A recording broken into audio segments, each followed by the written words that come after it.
Bonjour à tous, bonjour Loïc, Salut Pierre, très heureux de te on les revoit. retrouver. On est de retour. Et de retour aujourd'hui, on va parler d'un sujet important, on va parler de la construction d'une maison de luxe à Miami et en 2026, voir un petit peu les avantages et les inconvénients. Donc on va parler du côté développeur, donc de promoteur immobilier purement, et on va également aborder l'autre côté, celui qui finance cette construction, donc ce sera le côté investisseur, ce qui vous concerne peut-être plus, ou on peut également s'adresser à des promoteurs immobiliers français qui voudraient élargir leurs opérations à Miami en Floride. Donc le but à la fin de cette vidéo, c'est que les gens comprennent comment une opération de développement d'une maison se passe à Miami et juste avoir vraiment tous les points de A à Z pour pouvoir se lancer dans des projets et voilà, donc allons-y. Donc restez jusqu'à la fin de la vidéo et vous serez un expert pour soit construire votre maison à Miami, soit pour venir et investir une partie du capital. Donc bon, on commence. Donc pourquoi Miami? Pourquoi les investisseurs viennent à Miami? Les gens qui ont du capital étranger, donc notamment depuis la France, viennent s'installer à Miami. Donc bon, on connaît pas mal de raisons. Pierre, donne-nous quelques-unes. Bon, mais déjà, on a une migration massive des capitaux à Miami. On a des personnes avec un patrimoine de plus de 30 millions net qui est une énorme migration ici, qui était auparavant au Moyen-Orient et ici, mais ici, c'est en train d'exploser complètement. De plus, on a une fiscalité ultra attractive. Il n'y a pas de, si tu veux en parler pour les. Il n'y a pas d'impôt sur le revenu local dans l'État. Et aussi, on a ce qu'on appelle les capital gains tax qui sont capés à 20%. Donc ça, c'est très intéressant pour les opérations de promotion parce qu'en fait, tu vas payer uniquement à la sortie, tu vas payer 20% d'impôt et c'est tout. C'est une flat tax à 1%, peu importe le revenu. Et donc ça, c'est vraiment intéressant pour les gens qui veulent faire des opérations à haut niveau avec beaucoup de capital et beaucoup de retours. Et bon, si on passe un peu plus dans le détail, le marché de Miami et la Floride en général, ils cherchent aussi à enlever la property tax. Ça, c'est génial. Ça, c'est quelque chose de très important. On a déjà fait référence dans le premier podcast, je crois. Mais bon, ça, c'est une chose qui est clé et je crois que les gens se placent dans l'immobilier aujourd'hui avec l'espoir d'avoir la property tax enlevée et donc la valeur de leurs biens continue à augmenter. Donc ça, c'est quelque chose de clé. Et donc, si on part dans le sujet d'aujourd'hui, c'est le sujet de la construction des maisons. Exact. Et aujourd'hui, on va se focaliser sur les maisons waterfront. Allez. Et oui, en fait, les property tax, bon, là, comme on voit sur des maisons, notamment ici, ça peut coûter facilement beaucoup d'argent chaque année. Mais bon, en tant que promoteur, ça ne nous concerne pas trop parce qu'on aura une détention de la maison environ maximum depuis l'achat du terrain jusqu'à la vente environ 2 ans et demi, 3 ans. Oui. Et la valeur est basée sur le prix de l'achat du terrain en général. Donc, ce ne sera pas acté sur la valeur de l'achat de la maison, en tout cas si on arrive à la revendre avant la fin de l'année. Et d'un côté investisseur, ça les concerne pas du tout. Également, c'est plus pour celui qui va venir acheter, mais du coup, ça amène encore plus d'attractivité pour vendre plus facilement sa maison, disons. Et oui. Pour les gens qui veulent venir. J'explique un peu dans le détail comment fonctionne la property tax pour les développeurs. Ouais, c'est très intéressant. Ouais, donc allons-y. Parce qu'on rappelle que toi, tu es du côté développeur ici. Oui. Donc on développe des maisons, donc on connaît un peu ça. Et toi, tu es plus dans le lever de capital, lever de fonds, etc. Donc exactement, faire un pool de capital pour aller investir dans les maisons comme tu construis, et ensuite avoir le retour sur investissement au moment de la vente. Donc voilà, donc super intéressant. Donc si j'explique un peu comment ça fonctionne.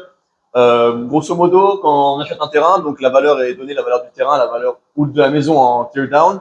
Et ensuite, quand tu viens construire, tear down, explique ce que ça veut dire. Tear down, ça veut dire la maison qui est prête à être démolie, c'est-à-dire une maison qui ne va pas être habitée. Vieille, ouais. C'est une maison vieille. Ici aux États-Unis, ce qui est assez marrant, c'est que les maisons, elles durent 50 ans et c'est tout. Maximum. Voilà, c'est ça. Alors qu'en France, pour nous, c'est encore. Les maisons sont très rarement démolies et ça n'existe pas. Nous, on a vu des bâtiments entiers démolis ici il y a pas longtemps. Donc c'est quelque chose qu'on comprend pas en tant qu'Européen, mais ici c'est assez normal. Donc bon, tu as des maisons t'achètes du coup prêtes à être démolies et la valeur est donnée et tu dois payer 1%, 2% en fonction de l'AOT en property tax par an. C'est 1,8% en général, c'est voilà, ça. Oui. Mais ça peut fluctuer en fonction de l'AOT un petit peu. Et donc par exemple, si tu achètes ton terrain à 10 millions, ce sera 180 000. Voilà. Même si tu es en train de construire une maison qui vaut 30 millions, tant que tu n'as pas vendu cette maison, en tout cas tant que la maison n'est pas completed, tant qu'elle n'est pas terminée, la valeur de cette maison n'est pas actée par rapport à la property tax. Alors si, oui et non. C'est-à-dire qu'en fait, pendant la construction, tu es censé donner la valeur que tu as investie dans la maison en termes de construction. Et cette valeur que tu as investie ou dans la construction doit venir s'ajouter à la valeur du terrain. Donc, en gros, c'est la valeur des improvements, des améliorations. Ok. Mais souvent, pendant la construction, tu réussis à réduire la property tax, à pas devoir payer la property tax complète parce que tu es en processus de développement, tu n'es pas le propriétaire, donc c'est pas du tout logique de devoir payer alors que tu es en train de redévelopper. Donc, c'est négociable avec la ville et tu peux trouver des justifications pour venir réduire et pas devoir payer plein pot. Mais une fois la maison complétée, on obtient ce qu'on appelle le CO, Certificate of Occupancy. Là, la valeur, Ça veut dire certificat d'occupation. Donc, tu peux occuper la maison. Et là, à ce moment-là, elle est réestimée. Donc, c'est là qu'il faut vite la vendre avant la fin de l'année. Donc, beaucoup de développeurs, ce qu'ils font, c'est qu'ils cherchent à ne pas obtenir le CO avant d'avoir signé le contrat de vente. Ils essaient de l'avoir le plus tard possible, de reporter. Donc, tu reportes. Et c'est là qu'il faut des gens efficaces comme moi pour vendre très vite la maison. Voilà, exactement. C'est à ce moment-là qu'on a besoin de Pierre en action. Donc voilà, ça c'est le premier truc clé. Et puis, quoi d'autre? Et oui, parce qu'on l'avait vendu en 2 mois la dernière fois. Ah ouais, c'était très rapide. Bravo, Pierre. Et donc, si on parle de la structure du projet, donc on sait que les terrains, voilà, par exemple, ça c'est Star Island. Derrière, on a Palm Island et Hibiscus Island. On sait que ces terrains-là sont très, très limités en termes d'inventaire. Ouais. Donc si je comprends bien, je le sais, mais je te repose des questions pour que tu puisses l'expliquer. C'est l'étape numéro 1 du projet, c'est trouver le bon terrain, c'est ça? Ah oui. En fait, on croit qu'il y a beaucoup de terrains. Parfois, on voit que le marché est très actif, on voit beaucoup de transactions, beaucoup de maisons en vente. Mais la vérité, c'est qu'il y a vraiment pas beaucoup d'inventaire et il faut aller chercher le bon terrain au bon prix et faire que l'acheteur et le vendeur se retrouvent. Ça, c'est difficile. Toi, tu as l'expérience et tu peux en parler en plus en détail, mais c'est très, très difficile parce que, déjà, après le Covid, on a eu une explosion des prix et qui a forcément été stabilisé a posteriori. Mais les gens qui sont vendeurs vont forcément aller chercher la valeur qui a été la plus haute valeur qu'ils ont déjà vue dans le marché. Et du coup, c'est très difficile pour eux de se dire, OK, maintenant c'est la valeur du marché. Non, ils préfèrent soit attendre, soit pousser pour aller chercher un prix très, très élevé. Donc ça, c'est une des complications. Bon, tu peux en parler plus si tu as envie, parce que je sais que c'est au jour le jour, c'est ton quotidien, de voir en ce moment, on est exactement en train de faire ça. Donc c'est ça, il faut arriver. C'est pas forcément un prix de marché, c'est le prix. C'est pas une vraie logique de marché, c'est vraiment le prix auquel, comme tu disais, un vendeur est prêt à accepter à lâcher. Et de l'autre côté, il faut savoir à quel prix quelqu'un qui achète est prêt à mettre. Et il faut arriver à les faire rencontrer. Et parfois, ce qui est vraiment très difficile, c'est que ça se joue à très peu. Et donc, il faut arriver à faire un petit effort d'un côté, un petit effort de l'autre. Et en général, on arrive à le faire accepter. Et souvent, en améliorant, par exemple, les conditions, en réduisant la durée de l'achat ou de l'inspection, on arrive à avoir un meilleur prix ou par exemple un moins bon prix, mais par contre, on augmente la durée d'inspection ou du closing. Le closing, c'est comme la signature de l'acte authentique en France. C'est le jour où l'acte de propriété se transfère à l'autre personne. C'est le jour où le vendeur reçoit ses fonds, et ça, c'est le moment clé. Donc, le plus tôt il peut les recevoir, plutôt que passer à autre chose. Exact. Et si la valeur de l'argent est incroyable par rapport à la France, où on a des taux d'intérêt qui sont plus faibles, on a plus le temps. Ici, il faut être très rapide avec son argent, et ça, c'est une chose clé. Donc, le temps, vraiment, peut changer beaucoup de choses dans une opération immobilière. Ça, on va revenir dessus, c'est qu'il faut arriver il faut être très organisé. Justement, par exemple, là, on va aborder la structure du projet, mais effectivement, si on arrive à achever toutes ces actions clés, on va réduire le temps de détention, en tout cas le temps du projet, en sachant que, comme tu viens de dire, les taux d'intérêt sont beaucoup plus élevés. Donc, on revient dessus après. Donc, l'étape numéro 1, c'est l'achat du terrain. Ouais. Et donc, si on trouve un terrain qui, disons, est à valeur du marché et on peut se retrouver en termes de marge, en termes de structuration en projet, là, c'est top. Et même si c'est un petit peu en dessous, c'est top, mais il faut vraiment aller les chercher et c'est pas donné à tout le monde. Donc, il faut vraiment quelqu'un qui se connaisse bien le marché, notamment toi, Pierre, qui vraiment sache où aller chercher le bon terrain, dans quel quartier, parce que tu peux vite te retrouver avec des terrains dans lesquels ta marge va être très réduite. Qui représente la moitié du prix de vente final de la maison. Alors qu'en général, il faut que sur le terrain, tu puisses vendre la maison 2,5 fois plus ou 3 fois plus en général. Oui, grosso modo, mais oui, il faut que donc 10 millions, il faut que ta vente soit à 30 millions environ pour ta maison. C'est ça, à peu près les chiffres. Si on calcule comme ça, oui. Ok, donc ensuite, ça, c'est l'étape numéro 1, c'est fait. Ensuite, il faut trouver une équipe d'architectes Ah oui, ça c'est très important. Donc, qui sont efficaces et rapides et qui ont l'habitude de Miami. et oui, parce que là, les processus design, ils sont vraiment longs en fonction de, encore une fois, Parce que c'est des maisons énormes. Et oui. Et donc, en gros, si tu demandes à un architecte de faire ça, la question c'est est-ce qu'il va faire vite et un truc pas hyper optimisé, donc tu vas perdre un peu dans la marge parce que l'acheteur il va vouloir quelque chose dans lequel son espace est bien optimisé, son espace est bien utilisé. Soit tu prends beaucoup de temps et tu fais des allers-retours avec un architecte pour réussir à trouver le bon floor plan, le bon agencement des choses pour pouvoir mettre en valeur ta maison et avoir une belle maison architecturale. Donc, c'est vraiment un gros compromis et les gens qui réussissent à faire vite et bien, c'est compliqué. Si c'est vite et bien, c'est très cher. Donc, on est sur des complications. Mais bon. Et de l'autre côté, toi, il faut que tu aies une maison qui se différencie de la concurrence qui arrive en livraison, exactement. Surtout qu'on a des projets très qualitatifs qui arrivent. Donc, toi, il faut que tu arrives à être différent de la concurrence et en même temps, il faut que ça coûte pas trop cher parce que sinon, tu perds dans la marge. Donc, voilà. C'est toujours une question d'équilibre.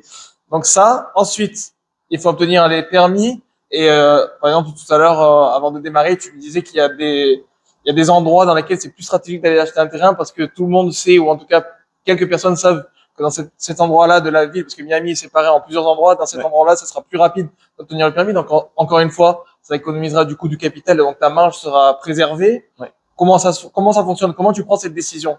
En fait, ce qui est intéressant à Miami, c'est que quand on parle de Miami, on parle du comté de Miami-Dade.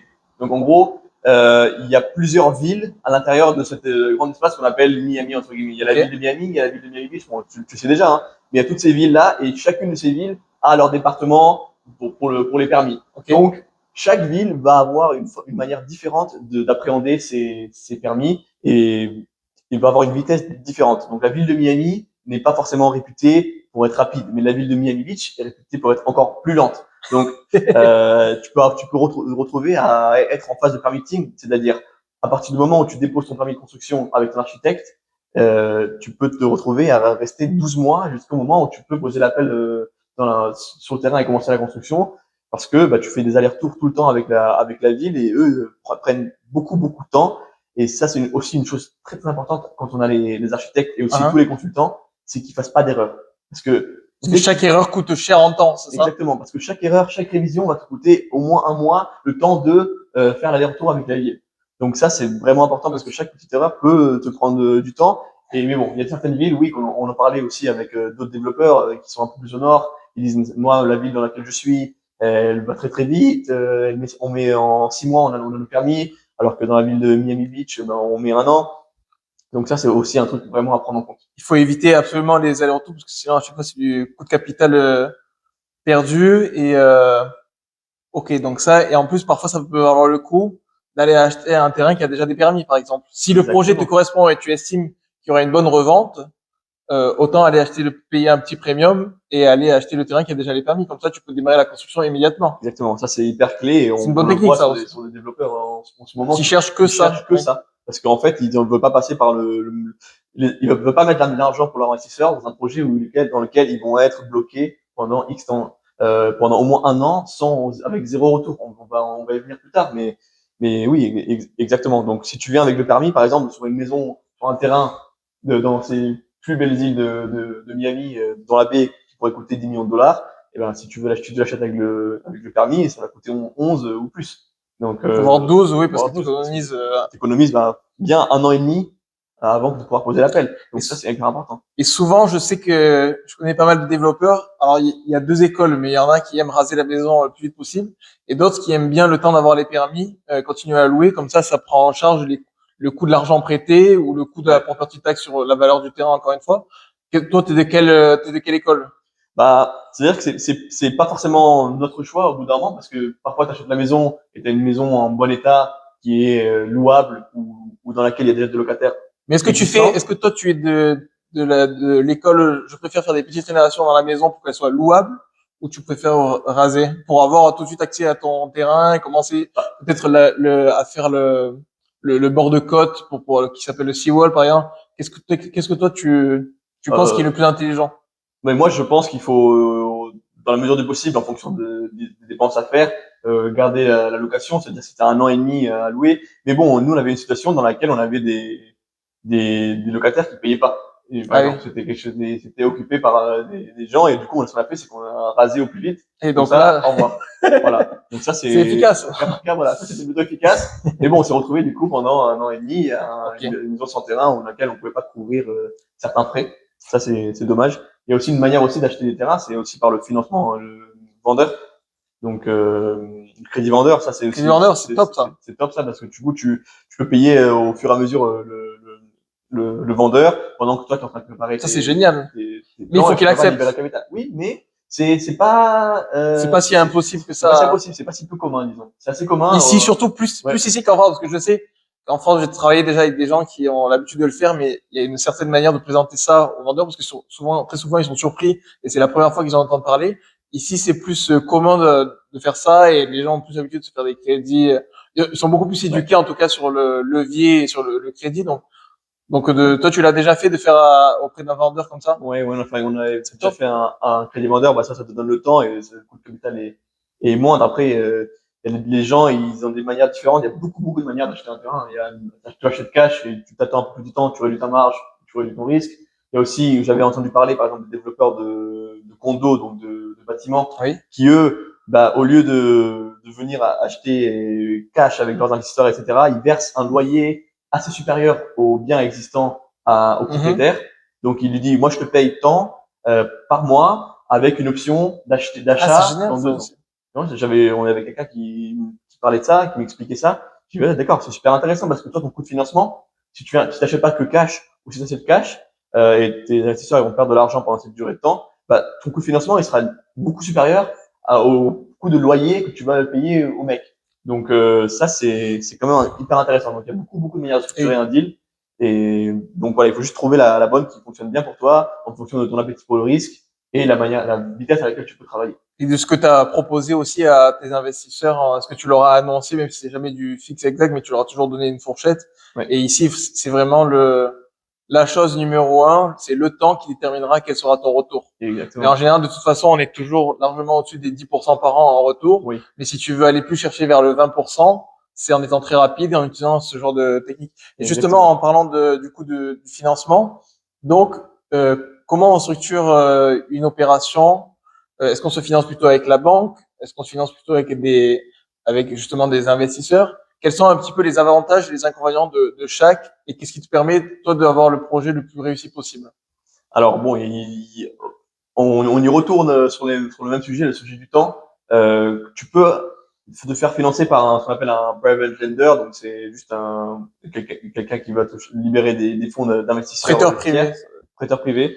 Donc eux, ils peuvent te prêter à jusqu'à 80% de LTV très rapidement. Donc eux, ils vont mettre un mois. Ils débloquent l'argent. Voilà, ils vont débloquer l'argent en 30 jours, le temps de juste faire l'expertise terrain, une valo de projet, etc. Ils vont débloquer l'argent en 30 jours et tu vas avoir une LTV qui va être à 80%. LTV, tu peux. C'est juste ton taux d'endettement, 80%, et tu as 80% de dette et 20% de fonds propres. Ce qui est déjà très bien, par exemple, sur du locatif en France, c'est un petit peu la norme en ce moment. Ouais. Donc, c'est très élevé. Et habituellement, sur des projets de construction, c'est beaucoup moins. Voilà, exactement. C'est plutôt du 50-50 habituellement. Avec la banque, tu peux aller chercher 60, 65, mais tu vas mettre beaucoup plus de temps. Voilà, tu vas mettre 3 mois à vraiment tout mettre les papiers en place. Donc, ça dépend vraiment de comment tu veux faire. Aussi, si tu as des investisseurs, si tu as cette capital pour mettre les 35 restants ou les 40% d'equity de fonds propres, c'est intéressant d'aller chercher un taux moins élevé, attendre un peu plus longtemps et le faire avec la banque. Mais si t'as pas beaucoup de capital, t'as juste 15% et tu cherches vraiment à aller vite, et ben là, tu vas accepter un taux plus élevé. Donc, bon, il y a des pour et des contre. C'est toute une balance. Voilà, nous, à ce stade, on a plutôt travaillé avec des banques, mais ça veut pas dire qu'on va pas travailler avec des private lenders, des prêteurs privés dans le futur en fonction du projet. Par exemple, si on avait un terrain dans lequel on avait déjà les plans, dans ce cas-là, t'achètes et tu vas directement voir le prêteur privé parce que t'es prêt à démarrer. Alors que si tu dois faire les plans, et ben, avant d'avoir fini les plans, quelques mois avant, tu travailles déjà avec la banque. Donc, il y a vraiment des différents deals qui vont se structurer comme ça. Bon, j'en connais plusieurs des prêteurs privés si tu as besoin, tu me diras. Super.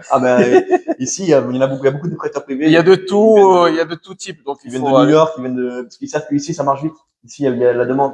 Donc, vraiment, ça arrive rapidement. Il faut une certaine expertise et des gens qui ont l'habitude parce qu'ils Et le marché est tellement grand qu'il y a des gens plus ou moins efficaces et avec certains qui arrivent à se rapprocher un petit peu des taux des banques. Donc, c'est cool. Ok, donc ça.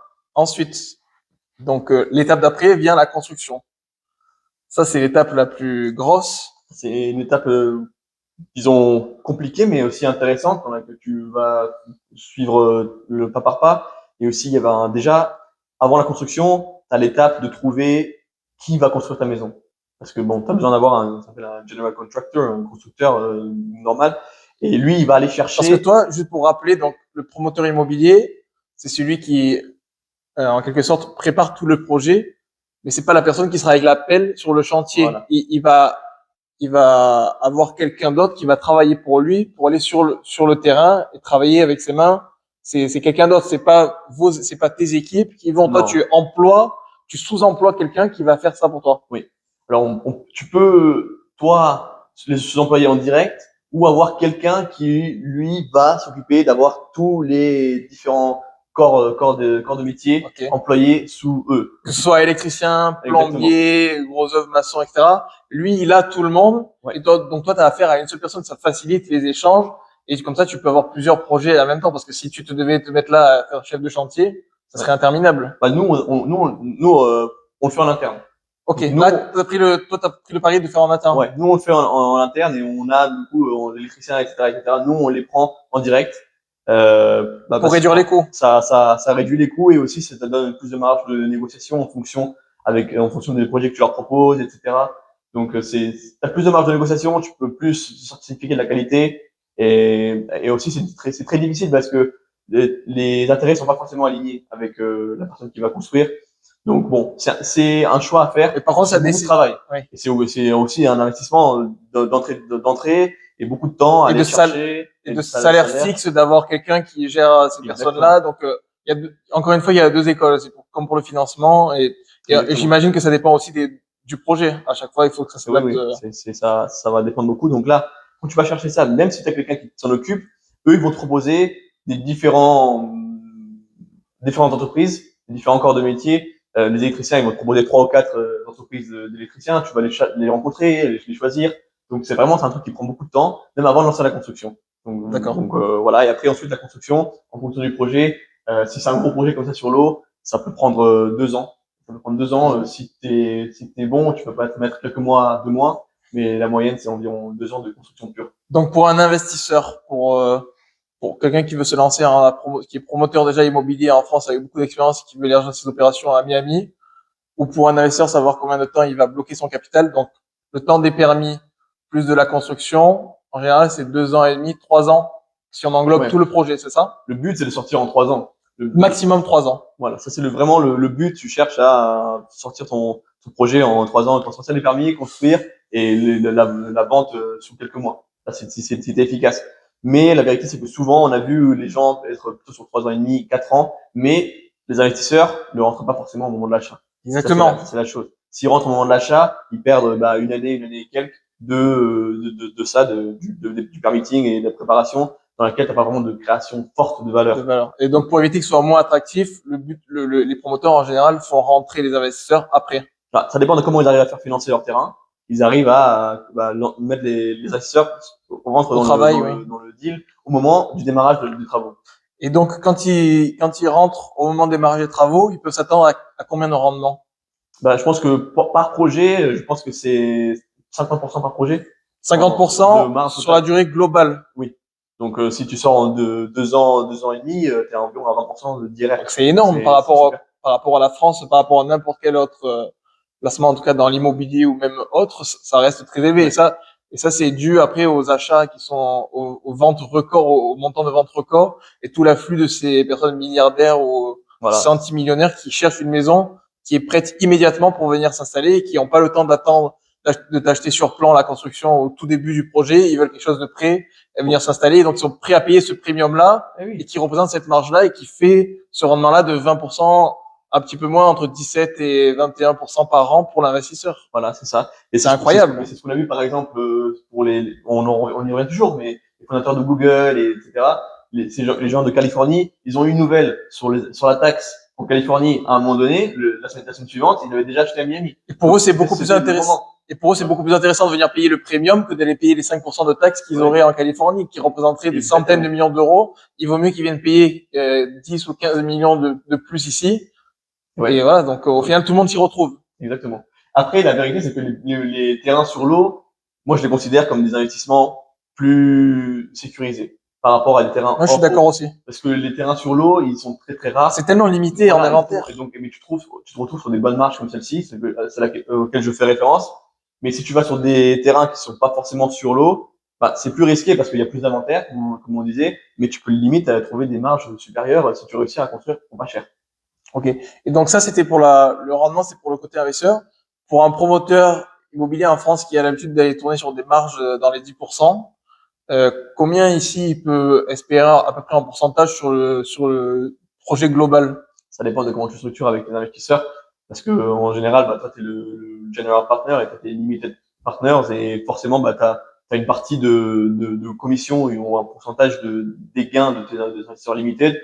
Toi, tu vas aller chercher un pourcentage de ça. Donc, en fonction de comment ton projet peut performer, tu peux te retrouver avec bah, quasiment le double du rendement de l'investisseur limited. Donc, c'est pas fixe, mais ça dépend vraiment du projet.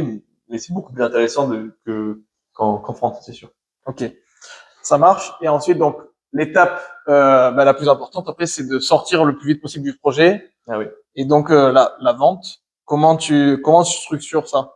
Alors, il y a pas mal de manières d'aller chercher, du coup, bon, d'aller mettre en vente sa maison. Et on sait que ici, une chose qui compte beaucoup, c'est les jours sur le marché. C'est-à-dire que quand ta maison, elle est sur le marché depuis 6 mois, les gens vont se poser la question, mais il y a un problème avec cette maison? Est-ce qu'elle est vraiment désirable? Ouais, tu vois, ils vont déjà avoir un préjugé sur la qualité de ton bien. Donc, ça, il faut vraiment le prendre en compte. C'est beaucoup dans l'image ici. Exactement. Après, en France, quand on voit une maison qui reste sur le marché pendant longtemps, tout le monde a un petit peu cette impression-là. Ouais, et souvent, quand elle est en vente avec plusieurs agences, par exemple, ici, ça se fait pas du tout, mais quand c'est en vente avec plusieurs agences, on se dit, mais pourquoi c'est bizarre? Est-ce qu'il y a quelque chose de louche? Donc, il faut créer l'effet boom et essayer de la mettre sur le marché et de la vendre le plus vite possible. Exactement.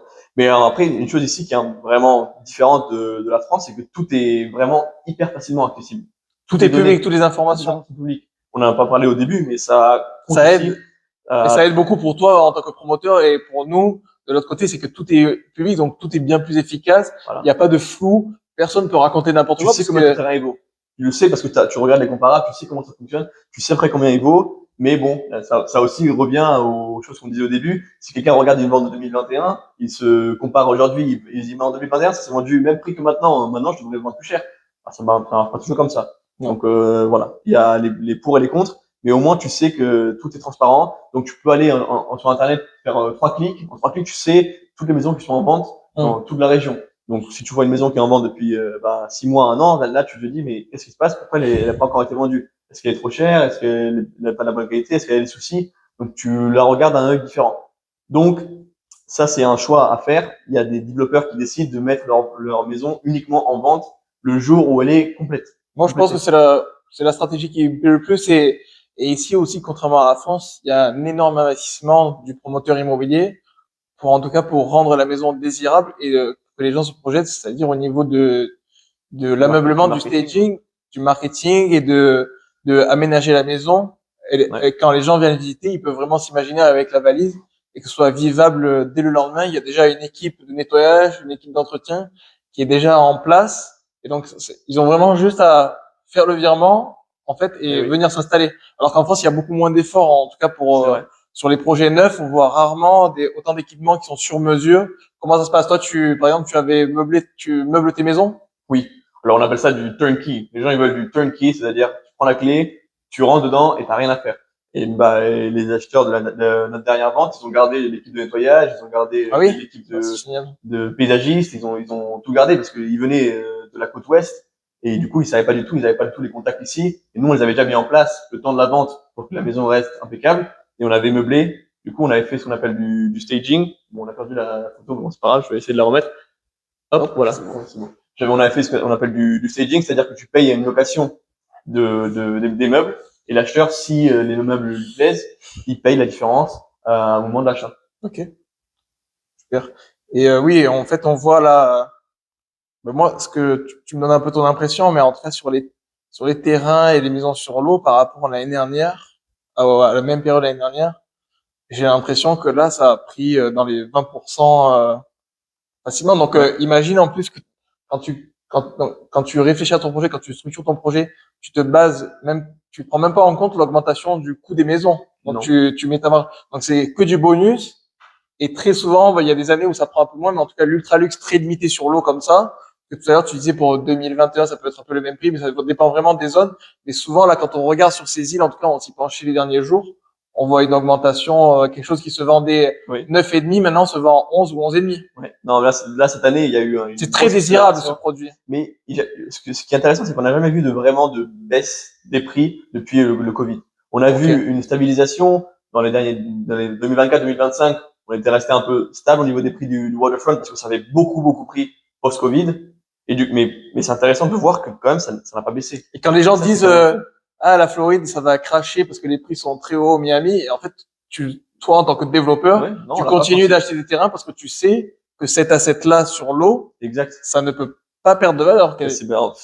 Bon, je vais pas dire que ça peut Non, pas, non, non, mais c'est oui. tellement limité. En fait, il y a tous les indicateurs qui sont Oui. au vert pour que ce soit un investissement réussi de ton côté. Exactement. Sur le long terme, bah, si la Miami continue de se développer comme elle se développe, bah, ces maisons-là, elles vont pas augmenter, elles vont pas, Et oui, parce que l'inventaire, il va rester le même. on voit toutes les tours bon, c'est très intéressant, les tours, mais moi, j'y crois beaucoup plus au court terme d'acheter Ouais. pendant la construction et de revendre à la livraison. Mhm. Et par exemple, moi, les îles et les terrains sur l'eau, j'y crois en tant que long terme. Parce que des tours, ça peut pousser partout, mais un terrain sur l'eau, même si quelqu'un veut te le couper, déjà, la mairie voudra pas le couper en deux. Non.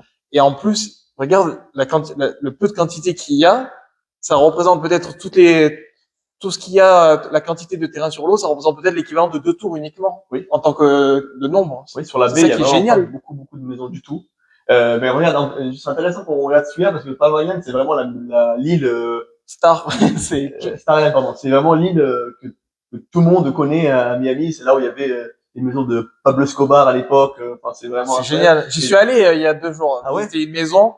Et en fait, bah, c'est juste la maison. Tu sais comment elle fait? Ils sont en train de construire une maison de 2000 mètres carrés. Voilà. Mais là, c'est même pas dans une logique de revente. C'est vraiment juste pour y vivre. Mais on sait que même le jour où ils vont revendre, bah, ça sera peut-être le plus gros gain de toute leur vie. C'est vrai. Donc, après, c'est quoi, il doit y avoir quoi? 30 maisons là, et 40 maisons, C'est et génial, ouais, il y a 45 ou 45 50, ouais, maisons. c'est génial. C'est limité, ça fait les terrains sur l'eau comme ça, ils font 3 ou 4 000 mètres carrés. Tu t'imagines d'avoir un terrain aussi grand sur l'eau, c'est juste ça n'a pas de prix. Et des îles, ils vont pas en refaire demain. Ah non, surtout ça, Moi, j'en ai parlé. l'écologie, maintenant, Voilà, c'est impossible de remettre des îles artificielles. j'en avais parlé déjà à des plus gros promoteurs de la ville pour lui demander s'il voulait, s'il comptait faire un projet sur l'eau, refaire des îles et tout ça. Il m'a dit que non, en tout cas dans les 20 prochaines années, il voit pas ça arriver, même dans les 50. Donc ce qui est présent actuellement, c'est vraiment, c'est quoi, c'est Ce qu'il y a, inestimable. et c'est tout. Ce qu'il y a, c'est tout. Et la ville continue de grandir, mais ça continue de rester. Donc forcément, tu es obligé de monter la valeur. Et aussi, ça fait partie de Miami Lifestyle. Dès que tu un peu de capital, tu veux avoir la maison sur l'eau parce que tu veux ton bateau, tu veux être baladé dans la baie. Donc, bah, ça fait partie de la vie, du lifestyle Miami. Quand tu viens et que tu veux prendre ta retraite à Miami ou tu veux avoir le lifestyle, bah, tu es obligé de rester sur un terrain sur l'eau. Donc voilà. Et donc pour le capital et les investisseurs, quand on parle de maisons à 30 ou 40 millions, on peut se dire qu'il faut être vraiment très fortuné pour pouvoir investir dans les maisons à Miami. Mais la réalité, c'est que les développeurs, les promoteurs immobiliers ont besoin de capitaux et ils réunissent plusieurs investisseurs ensemble. Oui. Donc, et en plus, bon, moi, je propose de rassembler ces investisseurs qui n'ont pas forcément des énormes tickets pour créer des pools d'investisseurs et aller participer dans des maisons.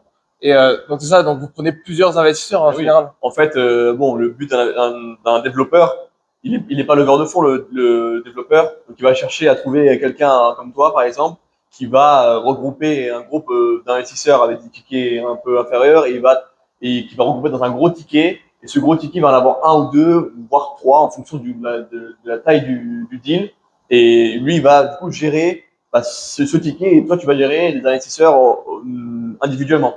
Donc c'est une structure qui est vraiment intéressante parce que bah c'est pas le corps de métier Il est là pour développeur de gérer les investisseurs, mais plutôt quelqu'un comme toi qui va gérer les investisseurs et vraiment les aider au jour le jour à comprendre quel est le meilleur investissement et à les mettre ensemble avec d'autres investisseurs pour pouvoir entrer dans des deals comme ça qui, autrement, seraient paraît très inaccessible. Inaccessible et en fait, c'est vraiment un des meilleurs investissements qu'on peut faire à Miami, c'est d'avoir accès à ces terrains sur l'eau et de ces promotions. Et quand on connaît l'afflux de personnes qui arrivent ici, ça a un bon rendement avec peu de risques. Moi, pour moi, c'est le retour sur investissement basé sur le risque, c'est un des meilleurs qu'on peut trouver. Donc voilà, c'est sûr que moi, bon, bah, forcément, on est là, on connaît le marché, on apprend au jour le jour et on est de plus en plus convaincu de Miami. Mais pour les autres qui arrivent, je pense que petit à petit, dès que tu investis dans ton premier projet, je pense que ça te donnera l'habitude pour investir dans plusieurs projets. Donc, tu n'es pas obligé de mettre un gros ticket dès le départ. oui, il faut démarrer, essayer, voir ce que ça donne. Donc voilà. Je pense qu'on a fait un peu le tour des investissements pour, oui. Pour quelqu'un qui veut se développer et quelqu'un qui a envie d'investir. Je pense que on est bien. Donc, pour résumer, la clé, c'est vraiment la gestion du temps, d'avoir le plus de choisir si on veut investir. Si on veut investir auprès d'un développeur, d'un promoteur, choisir quelqu'un qui sait faire, ou bien quand on veut devenir promoteur, c'est un peu résumer tout ce que tu as dit, c'est savoir gérer bien son temps, voir si on veut sous-traiter ou faire en interne, voir comment on veut se financer. Et en tout cas, par contre, on a bien compris que les marges par rapport à celles qui sont en France et en ce moment, en plus, le marché qui stagne un petit peu et qui a du mal à reprendre avec les taux d'intérêt qui étaient montés, là, les logements neufs, ils ont vraiment du mal à les sortir, donc ils ont tout mis un petit peu à l'arrêt. Donc, quelqu'un qui aurait ses activités en France, ça fait vraiment du sens de venir se diversifier à Miami et d'aller utiliser, même si quelqu'un qui a des excédents de trésorerie, venir les placer à Miami. Et d'ailleurs, on voit de plus en plus de Français et du sud de la France venir à Miami. Oui. Jusqu'à récemment, là. Mais moi, par exemple, on en ressort d'ici, c'est que c'est pas si facile de développer à Miami. On pense que les marges, oui, sont meilleures. On peut réussir à bien faire du bon business, mais c'est pas si facile. Il faut bien s'entourer. Il faut vraiment bien s'entourer. Il faut vraiment étudier. Il faut prendre le temps de le étudier. Exactement. Donc, c'est pas comme ça que ça va pas se faire comme ça. Mais si on réussit à vraiment s'imbiber du marché, à comprendre, à le faire step by step, on peut vraiment apprendre. Une des recommandations que je pourrais faire, ce serait si tu veux placer ton argent et venir développer à Miami, essaie d'abord d'investir dans un projet. Peut-être commencer par participer à un projet. Pas par pas, voir comment un projet est sorti, voir la vérité, parce qu'il y a beaucoup de gens qui expliquent comment ça marche. Mais tu sais pas si c'est la réalité, jusqu'à que tu le vois de face. Il y a plein qui aiment raconter que c'est des rendements gigantesques à 100%, etc. C'est pas le cas. Ça reste bien meilleur qu'en France, mais c'est pas non plus. On va pas devenir milliardaire. Il n'y a pas de magie. C'est quelque chose de réaliste et il faut prendre le temps. Il faut essayer d'avoir le plus de retours d'expérience, parler au plus de monde possible. Les gens en général sont contents de donner leur retour d'expérience. Ouais. De toute façon, ils parlent d'eux-mêmes, donc en général, ils sont contents. Exact. Et en fait, souvent, il y a une bonne mentalité même entre Français de pouvoir échanger et c'est marrant parce qu'on voit beaucoup du monde du sud de la France. Donc voilà, donc la recommandation, ça serait mettre un pied dans le marché, apprendre petit à petit et ensuite se lancer dans une chose plus grande. Voilà. Okay. Bon, du coup, merci à tous. Merci d'avoir regardé jusqu'au bout. Si vous avez des questions, on a notre mail aussi qui est dans notre lien, dans notre bio Insta. Si vous avez des mails, Loïc ou moi, on pourra y répondre. Et si vous avez des questions pour plus devenir un promoteur immobilier, vous pouvez l'adresser à Loïc. Si vous voulez plutôt investir dans le projet, vous pouvez me demander. Mais en tout cas, on sera ravis de vous répondre. Et avec plaisir. Et on croit beaucoup tous les deux, on n'est pas les seuls avec le monde qui vient à Miami, au futur de Miami et la rareté des produits sur l'eau. On est, disons, chanceux d'être là et on espère continuer à développer ici. Donc, et en plus, le fait de pouvoir venir développer, de faire des activités ici, ça donne droit à un visa. Et donc, on peut s'installer avec toute sa famille. Et en dehors de l'activité business, ça peut donner un confort de vie, un quotidien génial. Hein. Ici, on vit très bien, c'est l'été toute l'année, donc c'est trop pas se plaindre, ça c'est sûr. Bon, merci Pierre. Allez, à la semaine prochaine. Merci beaucoup. Ciao.